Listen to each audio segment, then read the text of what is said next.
breakfast briefing, series 2, episode 3. So every Friday until Christmas, we will be talking transformation, and this is your early guide to Christmas presents. There'll be lots of subjects that you want to give to your organisation. We are recording for review and sharing purposes, so please let us know if you've got a problem with that. And we do have a one camera on, all camera on protocol if you can, if you're not in your pajamas. Jim would love to talk to you about your plans for change and transformation, and that's exactly what we've been doing with Fiona Astor from Magenta Living. And we thought this is such an interesting story, the story of the Magenta Quest, that you should know about it and be kept up to date regularly with it. So this is the first of a sub-series, a bit like Holby City to Casualty, on the Magenta Quest. So over to you, Fiona. Thank you. I hope it is as interesting as you've made it sound now when I go through this. So I'll introduce myself first, and then I have got a full-on Disney presentation for you. So I'm Fiona Astor. I've worked for Magenta Living since February. So I was exactly 4 weeks in when we went into lockdown, so quite a challenging time to join the organisation. I'm the assistant director responsible for the Magenta Way, which is our transformation programme. So I very much focus on culture, behaviours, organisational capabilities, and working with all of my colleagues across the organisation to deliver something really special at Magenta. So I'm as anyone who's had a discussion with me before will know, I'm very open and probably a bit too honest at times, but I will continue to do that and be completely honest, warts and all, and tell you exactly where we've been and where we're going and what's working and what isn't. And really excited to be here and share the journey with you. Any questions at all, please do ask. And anyone who isn't interested in Disney, I apologise in advance, because as soon as it was suggested to me we do the Magenta Quest, there was just no going back from there. So I apologise in advance.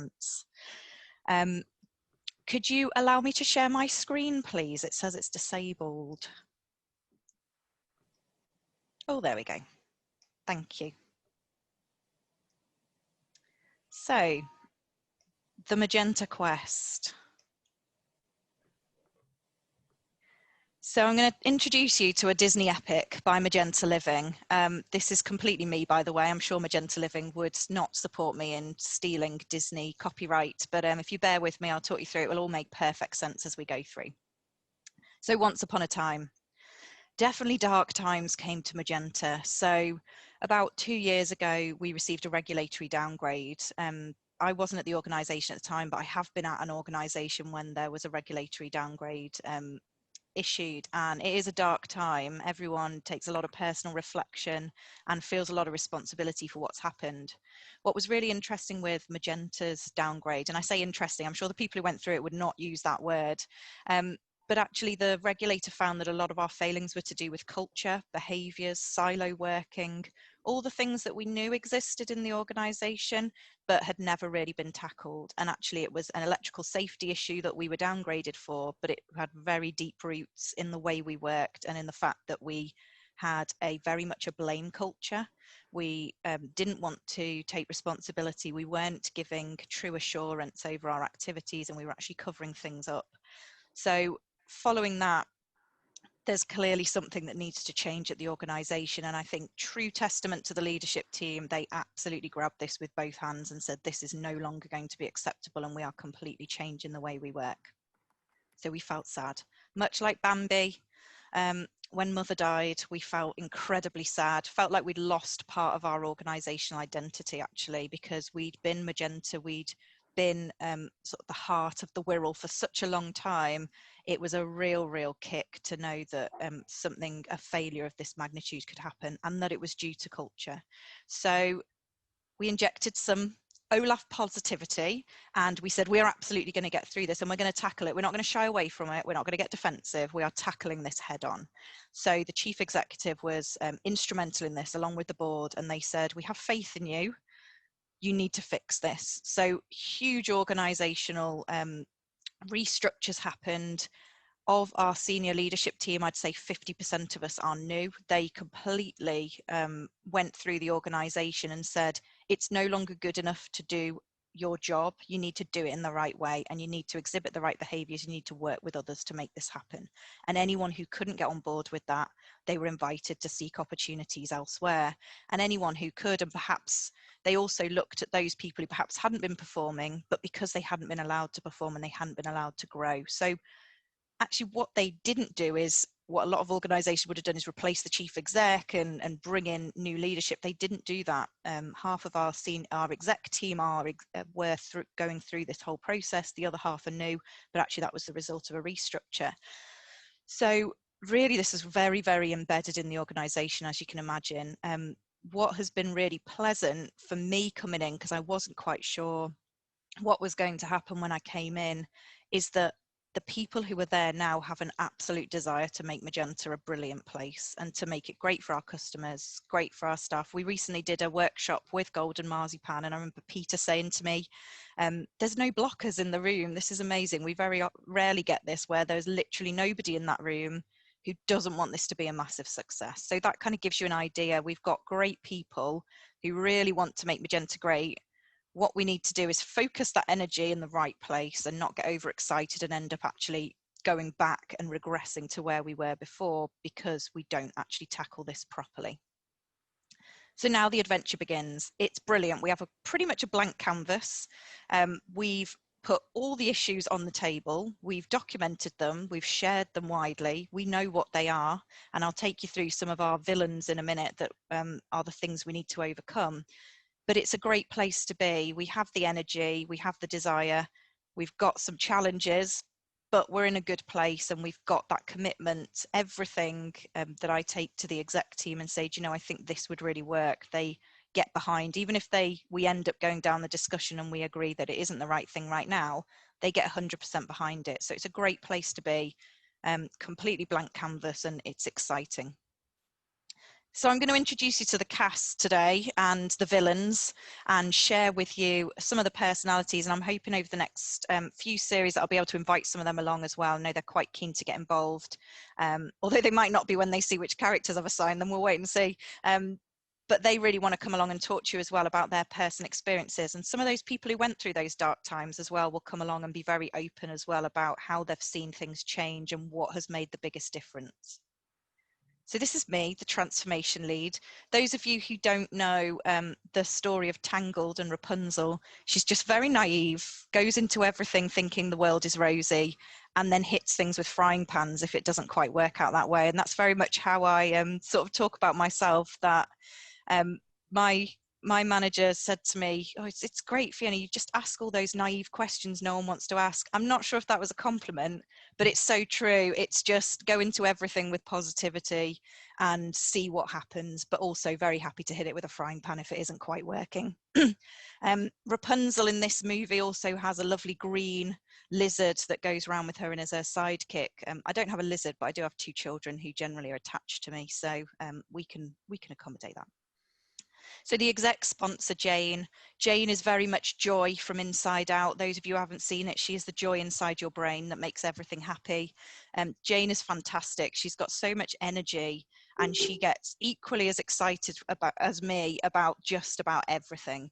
So she is brilliant. As an exec sponsor, she's everything you could ever ask for. So she gets excited, she champions this, she really wants this to work. So she's brilliant voice to have on the exec team. She's been there. Jane's been at Magenta for over 20 years. She moved across from the council on stock transfer when we became Wirral Partnership Homes, and has stayed the journey throughout. So she's fantastic, and she has agreed to come along and speak to you in the future. So we'll hear from her about how she's seen the difference in the organisation, because I know she's been on quite a personal journey over the last few years as well. Then we have the digital lead. This is our IT guy. I've made him Iron Man because he's the only Disney character I could think that was really had a lot of technology in him. Someone did say to me the day, I'll never look at John the same after seeing the fact that he's now Iron Man. But he has come in. John Cafferty came to us from One Manchester. He's already making huge changes. We know we've got a big issue with technology and digital capability, and we want to tackle that head on, and we want to understand what our customers want, what choice they need, and he is absolutely the person to make that happen with all of his amazing technology that I like to think he invents, but I think he probably buys from somewhere. And the senior leadership team, I think we're probably like the Avengers. We don't always see eye to eye. Sometimes we have little battles, but what I would say about our senior leadership team is we are all stand side to side, shoulder to shoulder, and we do attack things together as one, and we show a lot of unity, and that's been commented on over the last few months, that we've finally filled our last few posts on our senior leadership team, and this is our executive directors and our assistant directors. So there are, I have to keep adding this up because we keep changing, there's 14 of us now at full strength. We absolutely do work as a team, and as I say, we have our little scuffles every now and then, but we get over it and we get to be part of, actually. So now we're going to talk about the villains, and these are the things that I can see over the next few months I'll be coming back and having a little sob to you all about, because I think there's some really big challenges that we have at Magenta. So the first one is history. Never underestimate the history of the organisation, the things that have gone before, the downgrades. Still, even though we have all this positivity and we're moving in a new direction, that really is hurtful to some people, and they wear those scars. Empowerment, I have a big thing about empowerment, and actually some of our teams, as we know through the restructures we did, those people have been working in an environment where they weren't empowered to do anything for a long time. So how do you then encourage them and give them those skills and that confidence to say, no, you can make that decision, that is totally within your gift, and we will support you if it doesn't quite go right, as long as you've thought it through. So there's a lot of history at Magenta that we really need to support and coach people through, and really help them to understand that this is a new way and give them that confidence. Silo working, we do still like to put up our castle walls occasionally and sit in our towers. We need to be really careful about this. Want to get rid of those conversations where we're saying, well, that's not coming out of my budget, or well, that's not my area of responsibility. Actually, we want to say, well, whose is it? And let's have a really grown-up conversation about that and work together. Let's break these castle walls down, and let's start working together and smash them down, because actually we're all one organisation, we're all on the same side. We don't need to have internal battles, and we don't need to be building empires. We are one. So really trying to get that message across that that isn't the way we work anymore. We have technology. I can see Tracy's joined us. Tracy's our head of customer experience, and when I showed Tracy this slide, she said that is exactly what it feels like at Magenta, having a sloth operating the computers. Sometimes it does feel like that. We know we have technology challenges. In the past, we've worked in an environment where anyone could go and buy anything and turn up to IT and say, hey guys, I've bought a brilliant new system while I was at that conference last week. Can you stick it in and just flick that magic switch that you flick and make it work? And so we've ended up with a lot of systems that don't work together, that actually cause us more problems than we'd like. And depending on who you talk to, we have between 12 and 15 systems that our contact center use to when they're dealing with our customers. So you can imagine how clunky that is and how that customer experience suffers because of that. So our wonderful Iron Man has plans to collapse all those systems down, and we're actually looking at just having one housing management system and making use of all these modules that we didn't realize we were actually paying for all along. So let's start using those, and we're really working on that. But what we have got alongside that legacy is a lot of our colleagues who've been here a long time, used to using one system or many systems in one way, who now are really going to struggle with digital capability because they've never had to change. They've never had to go on that journey. They haven't had to adapt. They've just used the same thing all the time. And it might be clunky, but they're comfortable with it. So how are we going to take them on that journey with our technology? And also then, how are we going to take our customers on that journey? Because we don't have a portal. We don't really have a digital offering to our customers. So what's that going to look like? And then we have culture. one of my favourite topics of discussion. I love these penguins in Madagascar. I don't know if many of you have ever encountered them, but they're all completely different, but they work really well as a team. They know exactly what their role is. And, you know, one of them is just to eat sharp objects. I mean, everyone needs someone who just does that for you. So they all know what their role is, and they all work together, and they embrace individuality. And that's another thing we're working really hard on at Magenta, is we don't all have to be the same. If someone's different to you, then use those skills and work with them in a way that is collaborative and that you understand the way they work. They don't have to work like you. Again, all about empowerment and individuality. We've got some amazing skills at Magenta that are so untapped. So let's start bringing those out, and let's start bringing our whole selves to work. Also, in terms of culture, we did a great session with Golden Marzipan a short while ago where we looked at, do you know, are we paternalistic? Are we, do we treat our staff like adults? And it was really enlightening, actually, that we sat there and went, do you know, we probably don't, not enough anyway. Maybe we do in certain teams, but not all the way through the organisation. We still dictate a lot about what has to happen, and we still have very traditional managers rather than coaches. And that culture means we lose that empowerment, we lose that continuous improvement and that confidence within our teams to be the best they can be, and always challenge to go a little bit further. So culture is something we need to do a big piece of work on and really get under the skin of. And then this just sums up pretty much how we feel on a daily basis. Everybody panicked. There's so much going on. We've got massive ambitions, as you've probably gathered by some of the things I've talked about. We have lots of projects. Our IT team are doing an amazing job. And to give a bit of context for our digital capability, when we went into lockdown, we had about 16 laptops in the whole organisation. We very, very quickly had to go and buy some. So I remember being in a meeting, and our IT director at the time going, I'm just going to go and buy some laptops. And he just disappeared and came back and went, right, I've got 100 laptops. And he was sending his stuff out to Currys and things we just needed kit. We still have some teams that are using their home computers or are working off a tablet. It's not ideal. And so our IT team are trying to get the basics right, whilst we're also going on this journey and looking at new systems and new ways of working. So it's definitely a challenge.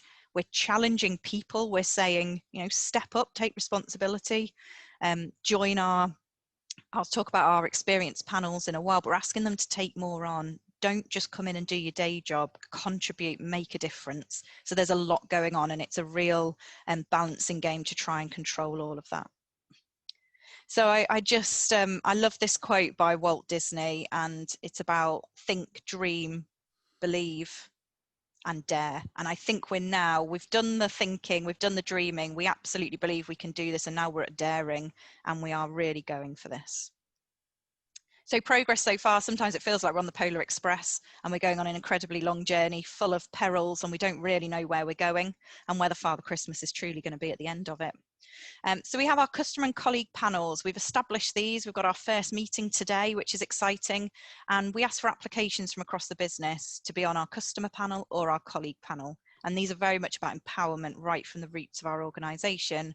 And we're going to be looking at what processes do our customers engage with and our colleagues engage with, and where do we need to focus? How can we make them better? How can we be innovative? And we're going to get those groups together and say, right, what are we going to do about this? How are we going to tackle this head on? And then we're going to push those ideas through into our projects that we have running. So really exciting, really great interest in these. We've got a brilliant representation from across the organisation, but really pleased to see they are the lower levels of our organisation who've engaged with this, which is fantastic, because I don't want everything directed from the top. Then we have our Magenta Futures programme. This is building on COVID, the disruption we had through COVID. I think a lot of organisations have got these types of programmes at the moment. Let's build on that. We worked together amazingly. We pulled together, we all had the same objective, and we got it done in 5 days. We went remote. Incredible. Let's build on that. Let's keep that energy going. So we have a really comprehensive programme that's been established and approved. Then we have the Magenta Way. We all skip down the lovely yellow brick road. We know we're not whole as an organisation. We know there's parts of us that are missing, but we also know we have amazing strengths and amazing energy. So the Magenta Way is very much about, do you know what, this is how we do things now. No longer will it be good enough to turn up, switch on your computer and sort of while away the day. twiddling your thumbs and not really contributing. Everybody is going to bring themselves to work, their whole selves, and you're going to contribute to the future of the organisation. And this is how we're going to enable you to do that. So before the next breakfast briefing, we're definitely going on a journey. We've had fantastic engagement from across the organisation. Everybody really wants this. So we're going to sail off into the wonderful blue sea. We have our partnership with Golden Marzipan. A bit of a plug for Golden Marzipan here, but it's been brilliant, just very objective, very honest and open, the discussions we've had, and also really believe in what we're doing, which is it's not all about making money from us, it's about actually coming on the journey with us. So we're really looking forward to where that partnership will go in the future. We have our process improvement project. So this is due to launch in the next couple of weeks. I've just had approval for this. So watch this space and hopefully be able to bring some more information about this next time. And this is looking at, we need to give people space in their days to contribute. All these things I'm talking about take time. So let's give them space in their days by helping them make their processes as efficient as possible, making maximum use of the technology we've already got. We have got stuff, we just don't use it very well. So let's help them on that journey. Working with our senior leadership team to identify our persona lenses, and this is something we're hoping to do with Golden Marzipan, is when we're looking at customer and colleague personas, what is most important to us when we're looking at that? Because we could come up with something great, but it might not actually represent who our customers are. So we want to really focus with our senior leadership team and also get them to own those personas, because we want to use them in the organization and we need that ownership early on. And then we need to identify our priorities for agile sprints. We need to understand where to focus. If we're going to have agile sprints and take people out of the business for periods of time to work on these, we need to make sure we're prioritizing them right. So what are those priorities and how do we come up with those? We're looking at reviewing and redesigning our customer survey. Really, really keen to make that something that when we get that data back, we go, great, we know what our customers are thinking and we absolutely know where we should be focusing. And I had a great conversation with one of our board members yesterday who was saying that's exactly what she wants, because she said, when we have an IDA, I really want to sit there and say, no, I know where our customer pinch points are. I know where we need to improve. And she said at the moment, with the data, she doesn't quite feel like that. So something we really want to focus on. We want to start our customer and colleague golden record. And this is something looking to the future. If we don't have the right data to support our digital transformation, then we could put in the best portal in the world. If we have no customer email addresses or accurate mobile numbers, it's not going anywhere because we can't contact them to sign them up. So we have to look at what is our golden record that we want, minimum for customer, minimum for our colleagues, and how do we go about collecting that data and maintaining it. And then finally is working on our coaching culture. I've touched on this already. It's something I'm massively passionate about, is when we work and we treat our colleagues as adults and we respect them and we coach them through decision making, we're making brilliant leaders of the future. Because that's all we do as leaders, is usually bounce ideas and come up with something sensible at the end of it and make those decisions. Well, I want everybody to be able to do that. I want them to feel empowered to make their own decisions. And actually what your line manager, their ideas aren't always the best ideas. So let's get those great ideas out from right across the organization. And that is the end of my first introduction to the Disney epic. I hope you've enjoyed it. I know I haven't really told you anything, but I just want to set the scene and let you know exactly where we are, where we're planning on going, and hopefully whet your appetite for coming back next time and hearing about how we've progressed. Because I think it was Steve who said to me once, Fiona, you're a woman in a hurry. And I thought that's very true. We just want to get things done. Let's get this energy and let's go with it. So I don't know if there's any questions. We are great exponents of the power of storytelling. We love storytelling at Golden Marzipan, and you have just absolutely proved it and nailed it, that you cannot beat a good story.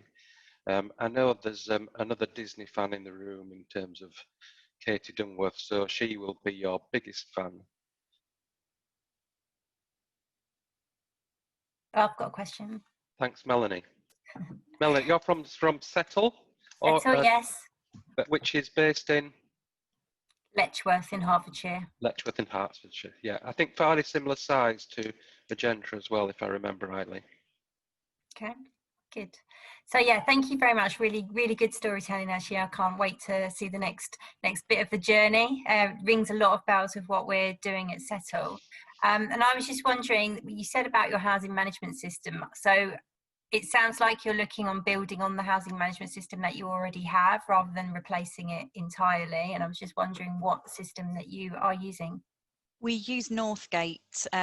I would say we use Northgate in the very loosest terms because we don't really use it.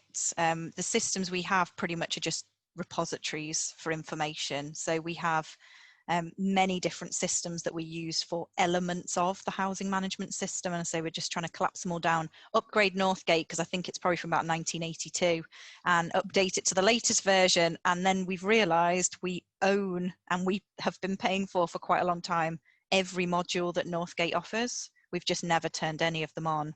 So in terms of value for money, it's great because we've been paying for all this. We don't need to buy anything new. We just need to update it, and we need to shut down the other systems we're using. But it is Northgate Housing that we have decided to stay with, just for simplicity, if that is in any way simple, because I really don't think it is. No, not at all. And do you have any plans for business intelligence and data warehousing, that kind of thing?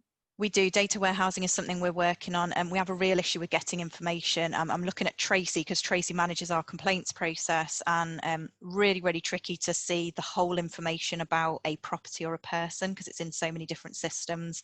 So we're absolutely looking at data warehousing, using technology to support automated reporting. At the moment, it is all manually constructed, all of our reports, which everyone feels uncomfortable with, because you really do wonder what manipulation's happening, and there's always human error that can happen there. So yes, we're looking at using Power BI as well, because we are a Microsoft organization, so we're trying to roll out all of those tools, but it's just baby steps at the moment. We need to actually get the data in one place where we can use it and have a single identifier for it, and then we'll move forward from there. But Sure, it is, again, a real challenge around data. Yeah, thank you. Same at Settle. Okay, Richard, you're on. Yeah, good morning, everyone. Thanks for that, Fiona. I think that was a fantastic presentation. Kind of left everyone speechless at the end of it. Just so, what would your tips or advice be for other people who are taking the organisation on the kind of agile journey and going from traditional ways of working to more agile that sometimes can feel a bit uncomfortable? I would say stealth is always a good thing, and something we've done, we found a real tricky area. So the new complaints code introduced by the Ombudsman, something we knew we had a real challenge that we had to solve very, very quickly, which lends itself amazingly to agile. So first of all, get a really good problem that the organization's interested in. I say a bit of stealth because we didn't really tell them what we were going to do. We spoke to Richard and said, we'd really like you to run this agile sprint. And we said, oh, we're going to hold some workshops, come along. And the proof was in the pudding, and we were absolutely able to show how successful that was. And then you get the buy-in for future ways of working. I think sometimes if you give all the detail, especially to the senior teams, they feel quite nervous about what you're proposing when you try and talk about doing things really quickly and empowering that whole team to just go and implement something. So what we did instead was say, we're going to hold workshops with these teams, and we're using a great external provider, and we gave them enough information without really telling them what we were going to do. And then afterwards went back and said, this is what we did, this is how we did it. And they've just been overwhelmed by how successful it was. And now we've got that buy-in to go and do even more, and everyone's chomping at the bit. So getting a really good problem that you need to solve quickly is always good, that burning platform, but also not really sharing too much, but having the confidence it's the right thing to do and go and try it. My exec team probably wouldn't thank me for saying that, but you get the idea. Okay, thank you. Peter. Fiona, a couple of questions. One, do you think the organisation would have done what it's done if it hadn't been for the regulatory downgrade? I guess, because I think that's what you're saying, is that kick-started the whole sort of clear out type thing. And secondly, have you shared that presentation you just taken with us in your organisation? So firstly, no, I don't think that would have happened. It had been the same for a long time. And I'm, again, looking at Tracy, because she's been through this. She was here and went through it. No, I don't think so. And very similar to with COVID, we would not be working at home, and we would not have accelerated our digital offering to our staff if it hadn't have been for COVID. And I think we really needed those two kicks up the backside, really, to change. And it gave the chief exec and it gave the board the incentive to do that, because there were some big challenges that needed to be addressed, and so it helped in a way. And I think the organisation's seen it as an opportunity, as opposed to a woe be me, we're all just going to crawl into our beds and never come out again. They saw it as a real opportunity, as with COVID, embrace the disruption. Secondly, I haven't shared the presentation internally, but I do talk about these things all the time, and I am very open inside my organisation, as I am with you today. So when I first joined Magenta, I was recruited on the back of a very similar presentation, actually, about evidence-based, but also putting everything on the table and saying it's okay to say we're not doing this very well and here's our challenges. It's okay to say that and to put them on the table and be very open about them. So I haven't shared that specific presentation, but I might do now. Yeah, well, we might do before you, Fiona, so just be careful. The reason I asked that is picking up Steve's point. Don't underestimate how storytelling can actually, really communicate and resonate with your staff, I guess, is the point really I'm trying to make there. So yeah. Don't change anything, but it really does resonate, and you've seen the reaction already. So anyway, that's something. I do a lot of storytelling, and something we're working on as well is it's okay to put emotion into things as well. When we're talking about things we've failed on, it's okay to feel a little bit sad about that. We don't want to hide away from that. Actually, feeling a bit sad when we've got something wrong is a good thing, because we won't do it again. If we just state facts and we steer away from any sort of emotion when we're talking about things we haven't got right, then it won't ever land. It won't get in people's hearts and make them think, I don't want that customer to feel like that again. So we are working a lot on it's okay to be a bit emotive and to bring emotion into workplace and talk about bringing your whole self. I think at Magenta as well, we've identified we have this view of having to be a super, super professional. And actually, when we break that down, we actually want people, we want personality, we want them to bring themselves, and we want them to be very honest. And I think when you get those two sides to people and they feel like they have to change to come to work, you get a very, very different side of someone that isn't quite genuine. And we all know those people that you think something just isn't quite right there. So sorry, I'm going completely off topic here, but yeah, all those stories, and I am always very much like this and try to encourage everyone else to be like that, and trying to break down some of those stereotypes of what a leader is, and that you have to hide away from emotion. I'm just quite the opposite. Good. I think Barbara's got a question for you. Barbara, do you want to ask? Hi, yes. Hi, thanks, Fiona. And it's really good to be able to, I guess, start to think about what we're doing at West Kent, and we already started some of the work. But one of the things I'm interested in is how you've worked with your senior leadership team to build that new team. I think you said there's been lots of change. I think you said 50%, but yeah. So just, is that part of your program? But even if it's not, I assume that's something you're doing, but interested to know what you've done sort of so far and how you're going to continue doing that. Yeah, interesting. This all sort of happened before my time. So I was part of that new set of leaders who came in. So we as an organisation, we had a lot of interims that we brought in to bring in that expertise. There was a lot of feedback from colleagues to say, well, that's great, but they deliver something and then walk away. As we all know, we've heard those that many times. So actually we started to look about, we need to have that permanent drive. So my role was always planned to be interim, to have someone come in, design a transformation program and go. And actually the exec team decided, no, we need someone permanent who's invested in this organisation and wants lasting change. So that's when my role came about. The new people coming in has been brilliant, actually, because everyone's brought something different. We've purposely recruited some people from out of sector. We've recruited people with different experience based on their leadership skills and based on their ability to engage. And what I've seen a shift in the last 6-7 months is that actually our existing leadership team are starting to change their style as well. So we're doing more videos. We never would have done that before. We're engaging with our colleagues on a completely different level. We're showing our personalities. We're having jokes on camera. We're doing all sorts of things that we never would have done before. So that change, as much as it was quite traumatic for the teams who went through it at the time, they're now reaping the benefits of those different perspectives. And also people who've come in and are not prejudging those colleagues who work within their teams based on the past. They've come in and they're seeing their value for the future, and they're developing them and challenging them. And that history is gone in those teams in some ways because you've got a new leader who isn't interested in it.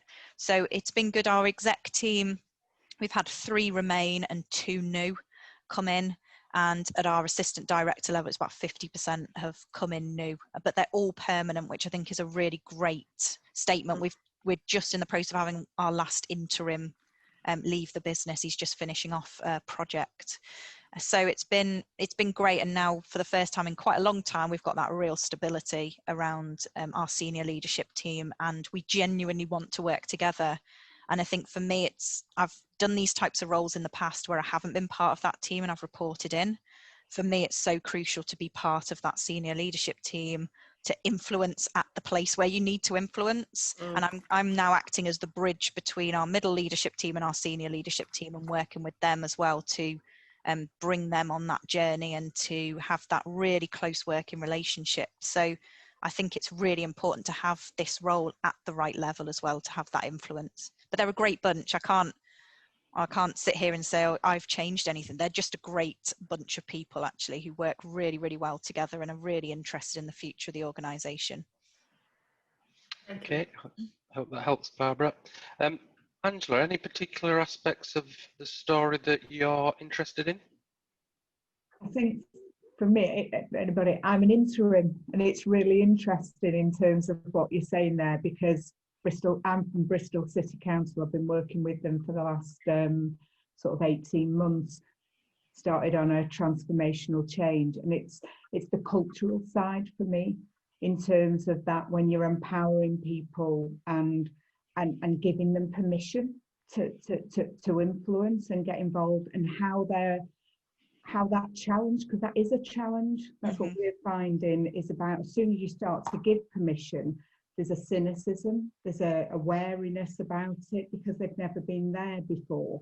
And what you're saying is, no, that we really want to hear your voice, we want those ideas, and how you've done that. And I notice your panel is starting today. That may be something that you're going to see about how people interact and the part of that process. Absolutely. So we've gone about it in a few ways, and what I'm really keen on is not just saying you are empowered to make a difference, because everyone will go, yeah, right, thanks very much for that. So what we've done, we've launched a few initiatives. We've also got something called Rising Stars, where we've taken 28 of our top performing colleagues, and they had to apply for this and go through quite a rigorous process. They're our rising stars. Now we're putting them through what we think is a fantastic leadership development offer, in terms of offering them training courses, coaching, and mentoring internally as well. But what we're also asking them to do is take on projects. So we're empowering them to deliver projects. We're empowering our middle leadership team to deliver projects. So we're actually proof in the pudding, saying, no, this is yours, you do it, and feedback, and we will listen, and we might offer some advice, but this is yours, we're not going to interfere. And giving someone that permission to say, this is yours, you go deliver it, but in a controlled way, that we're not just saying it's free for all, change whatever you want, and suddenly we've got all sorts of crazy things going on. We're doing that in quite a controlled way initially. We're also working with those customer and colleague experience panels to say, this is your journey, you are going to help design it. I'm not going to tell you what to do, I'm going to give you a remit, but this is yours to own. And we're getting those people who want to be part of the process and want to engage, we're offering this to them first, and they've applied. I'm very keen to make this all application didn't want nominations because then it's always the same people, and it is always the same people. And actually what we've had come through are some of the really introverts in our organisation, but who have so much to offer and can offer it in different ways. So we're giving them a platform. Then I get lots of phone calls saying, can I do this? You talk about empowerment, can I do this? And my answer is always, yeah, go ahead. No matter what it is, go ahead, just learn from it and share your learning. And sometimes that's all you need, is that voice to say, yeah, that's fine. And, you know, actually I probably have no authority to tell them within their department that that's okay, but I want that energy. They just want someone to say, it's okay. And often they're things like, I really want to take my my team on a virtual away day. Is it okay? Well, of course it is. It's your team. You know, or oh gosh, someone's asked me to be involved in this. Is it okay? Well, you manage your own time. If you've got capacity, go do it. So often they're those sorts of things, and we're just starting to see that change where we're hearing different voices, and we've got amazing people who have got some brilliant ideas, and we're slowly, by all these initiatives and keeping talking about it, we're slowly getting to a point where we're starting to see more change through almost through stealth, although these are all very public. We're not really saying we are doing this to empower you. We're just slowly feeding in that this is the way we do things now. And it's great to see. We're getting more and more of that come through now, more and more voices that we would not have heard before. So it's just about designing enough different ways of people engaging, and when you get that, you can start delivering those messages quite effectively. So we've probably got about 20% of the organisation engaged actively in Rising Stars, customer panels, focus groups, other things that we're doing. We've got about 20%, so that's pretty good for our organisation, and we're hoping to just increase that slowly over time. Thank you very much. Sadly, we have run out of time. Thankfully, we have another episode to look forward to in about a month's time. Golden Marzipan was based on Toy Story. Peter is Woody. He likes to reach for the sky. I am Buzz Lightyear. To infinity and beyond. See you next week.